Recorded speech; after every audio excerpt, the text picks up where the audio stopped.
Stanley's party.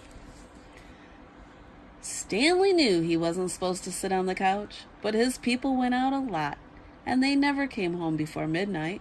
So one night Stanley began to wonder what would happen if he sat on the couch while they were gone. Just for a minute.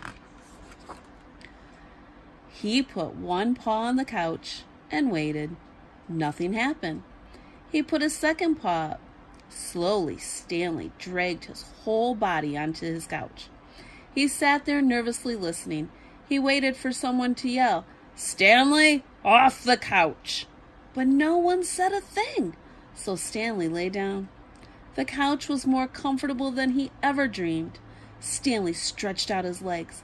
He put his paws on the cushions. He sprawled and squirmed and sniffed the leather trim. The couch was wonderful. All that evening, Stanley lollied and lounged on the couch. Just before midnight, he remembered his people. He straightened the cushions, brushed away dog hair, and hopped off the couch.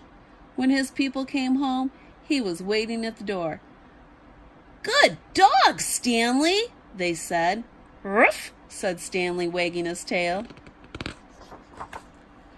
Stanley felt terribly clever. He was so pleased with himself that the next night he decided to try something new.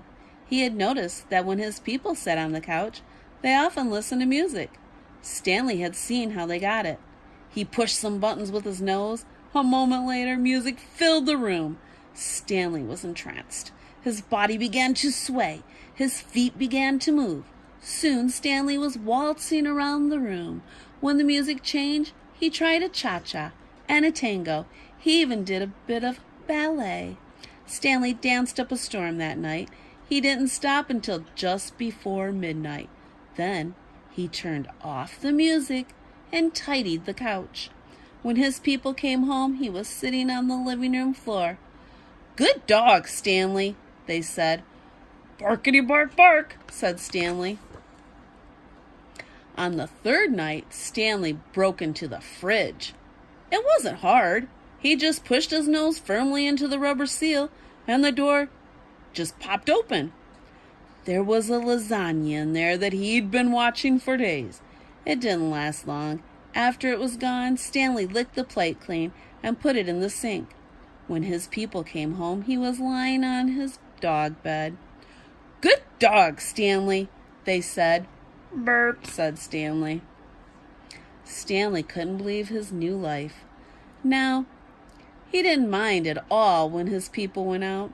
As soon as they left, he sat on the couch. He sashayed and shimmied to the music. He nibbled and noshed from the fridge. "I'm having so much fun," thought Stanley. But after a couple of weeks, he realized that something was still missing. And one day, when Stanley's people took him into the dog park, he figured it out. He was tired of having fun alone. Stanley trotted over to his best friend, Alice.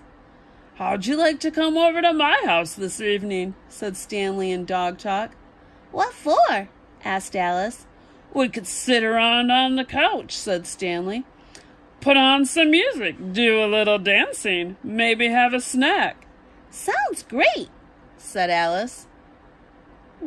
"What sounds great?" asked Oscar, coming up to join them.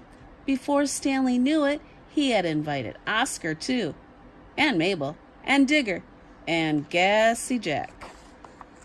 He invited 2 more dogs on the way home, and all the dogs he invited talked to other dogs, and those dogs talked to other dogs, and those dogs still other dogs. That night, right after Stanley's people left, the dogs began to show up. At first, they came in 2s and 3s. Then they arrived in packs. Some of them were Stanley's friends, but a lot more were strangers. Stanley wasn't worried. "The more the merrier," he said. It wasn't long before the house was jammed with every kind of dog you can imagine. Shaggy dogs, bald dogs, dogs with wrinkles, dogs with fleas, humongous dogs, weensy dogs, dogs with floppy ears. They filled the rooms. They packed the stairs. They flowed out onto the porch and lawn. Drooling dogs, dainty dogs, dogs that needed a bath.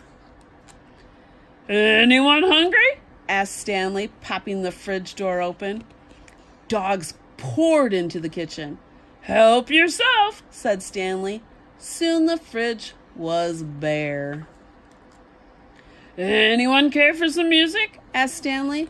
He put on some rock and roll. The dogs went wild. They stomped, they boogied, they bebopped and jived.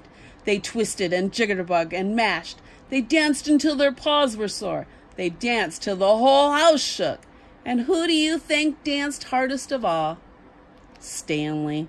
It was the best doggone party a dog ever had.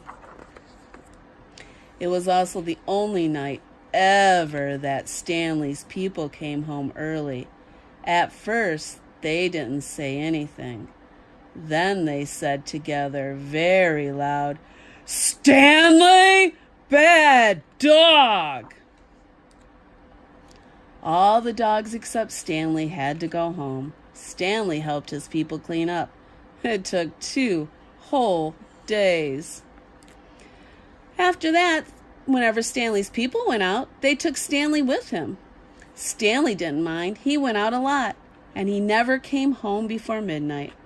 As for the party, well, this all happened a long time ago.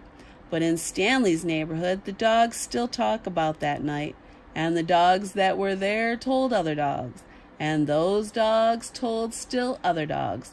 The story spread until dogs all over the country heard it, then dogs all over the world, and now whenever dogs gather, from Turramurra to Timbuktu, they tell the story of Stanley's party. If you don't believe me, go ask your dog.